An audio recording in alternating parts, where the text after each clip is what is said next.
Hello friends, പുതിയൊരു വീഡിയോയിലേക്ക് സ്വാഗതം. ചാനൽ മോണിറ്റൈസേഷൻ എനേബിൾ ആയതിനു ശേഷം ആദ്യമായി നമ്മൾ എന്താണ് ചെയ്യേണ്ടത് എന്നതാണ് ഇന്നത്തെ വീഡിയോയിൽ പറയുന്നത്. ഇതിനായി നമുക്ക് YT സ്റ്റുഡിയോ ആപ്ലിക്കേഷൻ ഓപ്പൺ ചെയ്തതിന് ശേഷം ഇവിടെ വന്നിരിക്കുന്ന ഏൺ എന്നതിലാണ് നമ്മൾ പോകേണ്ടത്. അപ്പോൾ നിങ്ങൾക്ക് ഇതുപോലെ 3 ഓപ്ഷൻസ് ലഭിക്കും.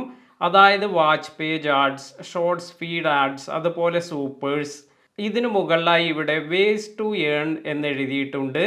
അപ്പോൾ ഈ മെത്തേഡിലെല്ലാം നമുക്ക് വരുമാനം ഉണ്ടാക്കാം എന്നാണ് പറയുന്നത്. അപ്പോൾ ഈ കാര്യങ്ങളെല്ലാം നമ്മൾ ഇവിടെ ആക്ടിവേറ്റ് ചെയ്യണം. അപ്പോൾ ഇത് എങ്ങനെയാണ് ആക്ടിവേറ്റ് ചെയ്യുന്നത് എന്ന് നോക്കാം. ഇതിനായി ആദ്യം നമ്മൾ ഇവിടെ വന്നിരിക്കുന്ന വാച്ച് പേജ് ആഡ്സ് എന്നതിന് താഴെ വന്നിരിക്കുന്ന ഗെറ്റ് സ്റ്റാർട്ടഡ് എന്നതിൽ ക്ലിക്ക് ചെയ്യുക. ഇപ്പോൾ ഇത്തരത്തിൽ ഇതിൻ്റെ ടേംസ് എല്ലാം വിവരിച്ചു കൊണ്ടുള്ള കുറച്ച് ഇൻഫർമേഷൻ നമുക്ക് ലഭിക്കും. ഇത് സ്ക്രോൾ ചെയ്ത് താഴേക്ക് വരിക. അതിനുശേഷം ഇവിടെ വന്നിരിക്കുന്ന I accept the watch page terms എന്നതിൽ ടിക്ക് മാർക്ക് കൊടുത്തതിന് ശേഷം ആക്സെപ്റ്റ് ആൻഡ് നെക്സ്റ്റ് എന്നതിൽ ക്ലിക്ക് ചെയ്യുക. ഇപ്പോൾ നിങ്ങൾക്ക് ഇവിടെ ടൈപ്പ് ഓഫ് ആഡ്സ് എന്ന ഒരു പേജിലേക്ക് വന്നിരിക്കുന്നത് കാണാം. ഇവിടെ നമ്മൾക്ക് ഏതെല്ലാം ടൈപ്പ് ആഡ്സ് ആണ് നമ്മുടെ ചാനലിൽ എനേബിൾ ആകേണ്ടത് എന്ന് സെലക്ട് ചെയ്യാം. അതായത് സ്കിപ്പബിൾ വീഡിയോ ആഡ്സ്, അതുപോലെ നോൺ സ്കിപ്പബിൾ വീഡിയോ ആഡ്സ്. ഇത്തരത്തിൽ 2 ഓപ്ഷനാണ് ഇപ്പോൾ നമുക്ക് ലഭിക്കുന്നത്. നേരത്തെ 2 ഓപ്ഷൻ കൂടി ഉണ്ടായിരുന്നു, എന്നാൽ അവ രണ്ടും ഇപ്പോൾ റിമൂവ് ചെയ്തിട്ടുണ്ട്. ഇപ്പോൾ വരുന്ന ഓപ്ഷൻ സ്കിപ്പബിൾ അതുപോലെ നോൺ സ്കിപ്പബിൾ ആഡ്സ് ആണ്. അപ്പോൾ ഇതെല്ലാം ടിക്ക് മാർക്ക് ചെയ്തതിന് ശേഷം നമുക്ക് താഴെ വന്നിരിക്കുന്ന നെക്സ്റ്റ് എന്നതിൽ ക്ലിക്ക് ചെയ്യാം. ഇപ്പോൾ ഇതുപോലെ ഒരു പേജ് നമുക്ക് കിട്ടും. Which video do you want to monetize എന്ന് ചോദിച്ച്. അതായത് നമ്മുടെ ഏത് വീഡിയോസ് എല്ലാമാണ് നമുക്ക് മോണിറ്റൈസ് ചെയ്യേണ്ടത്, അല്ലെങ്കിൽ ഏത് വീഡിയോസിലെല്ലാമാണ് ആഡ് കൊടുക്കേണ്ടത്. ഈ ഒരു ഓപ്ഷനാണ് ഇവിടെ വന്നിരിക്കുന്നത്. ആദ്യത്തെ ഓപ്ഷൻ എന്ന് പറയുന്നത് all of the existing videos. അപ്പോൾ നമ്മുടെ എല്ലാ വീഡിയോസിലും ആഡ് ചെയ്യാനാണ് ആദ്യത്തെ ഓപ്ഷൻ. ഇനി രണ്ടാമതൊരു ഓപ്ഷൻ വന്നിട്ടുണ്ട് ഐ വിൽ ചൂസ് എന്നത്. അതായത് ഞാൻ തിരഞ്ഞെടുക്കാം ഏതെല്ലാം വീഡിയോയിലാണ് ആഡ് കൊടുക്കേണ്ടത്. ഇത്തരത്തിൽ പോവുകയാണെങ്കിൽ നമുക്ക് ചൂസ് ചെയ്ത് വീഡിയോസ് എല്ലാം സെലക്ട് ചെയ്യാം. എന്നാൽ നമുക്ക് ഇവിടെ ആദ്യത്തെ ഓപ്ഷൻ സെലക്ട് ചെയ്ത് മോണിറ്റൈസ് ഓൾ എന്നാണ് ഞാനിവിടെ കൊടുക്കുന്നത്.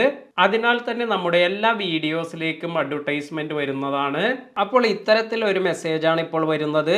Monetise your videos, congratulation your channel is now in the YouTube partner program. അതായത് നമ്മുടെ വീഡിയോയിലേക്ക് യൂട്യൂബ് പ്രീമിയം ഉപയോഗിക്കുന്നവർ നമ്മുടെ വീഡിയോ കാണുമ്പോൾ നമുക്ക് ലഭിക്കുന്ന ബെനിഫിറ്റ്, അതുപോലെ നമ്മുടെ ആഡ്സിൽ നിന്നുള്ള വരുമാനം എല്ലാം ഇപ്പോൾ സ്റ്റാർട്ട് ചെയ്ത് തുടങ്ങി എന്നതാണ് ഇവിടെ കാണിക്കുന്നത്. യൂട്യൂബ് പ്രീമിയം മെമ്പേഴ്സിൽ നിന്നും നമുക്ക് ലഭിച്ചിരിക്കുന്ന വരുമാനമെല്ലാം നമുക്ക് അനലിറ്റിക്സിൽ പോയി കാണാൻ സാധിക്കും. അതിനെക്കുറിച്ചാണ് ഇവിടെ പറഞ്ഞിരിക്കുന്നത്. ഇനി നമ്മൾ വീണ്ടും ഓവർവ്യൂ എന്നതിൽ പോകുമ്പോൾ നിങ്ങൾക്ക് ഇവിടെ first option watch page ads എന്നത് ആക്റ്റീവ് ആയിരിക്കുന്നത് കാണാം. ഇനി രണ്ടാമത്തെ ഓപ്ഷൻ എന്ന് പറയുന്നത് ഷോർട്സ് ഫീഡ് ആഡ്സ് ആണ്. അതായത് ഷോർട്സിൽ നിന്നും വരുന്ന ആഡ്സ്. അപ്പോൾ ഇത് ആക്ടിവേറ്റ് ചെയ്യണം. അതിനായി നമുക്ക് ഇവിടെ ഗെറ്റ് സ്റ്റാർട്ടഡ് എന്നതിൽ പോകാം.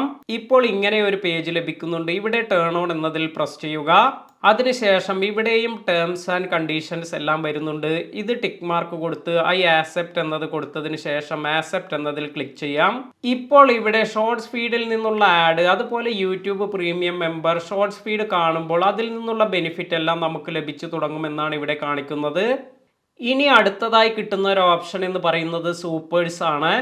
എങ്ങനെയാണ് സൂപ്പേഴ്സ് ആക്ടിവേറ്റ് ചെയ്യേണ്ടത് എന്നതിനെക്കുറിച്ച് ഞാൻ വേറെ ഒരു വീഡിയോ ചെയ്തിട്ടുണ്ട്. അതിൻ്റെ ലിങ്ക് ഈ വീഡിയോയുടെ എൻഡ് സ്ക്രീനിൽ നൽകുന്നതാണ്. അവിടെ നമ്മൾ കുറച്ച് കാര്യങ്ങളെല്ലാം ശ്രദ്ധിച്ചു വേണം ഈ സൂപ്പേഴ്സ് എനേബിൾ ചെയ്യുന്നതിന്. അതിനാൽ തന്നെ വീഡിയോ കണ്ടു നോക്കുക. ഇത്രയും കാര്യമെല്ലാമാണ് നമ്മുടെ ചാനൽ മോണിറ്റൈസ് ആയാൽ ആദ്യം തന്നെ നമ്മൾ ചെയ്യേണ്ടത്. ഇന്നത്തെ വീഡിയോ നിങ്ങൾക്ക് എല്ലാവർക്കും ഉപകാരപ്പെട്ടു എന്ന് കരുതുന്നു. വീഡിയോ ഇഷ്ടമായെങ്കിൽ ലൈക്ക് ചെയ്യാനും കമൻറ്റ് ചെയ്യാനും മറക്കാതിരിക്കുക. പുതിയ അറിവുകളുമായി മറ്റൊരു വീഡിയോയിൽ കാണാം. താങ്ക്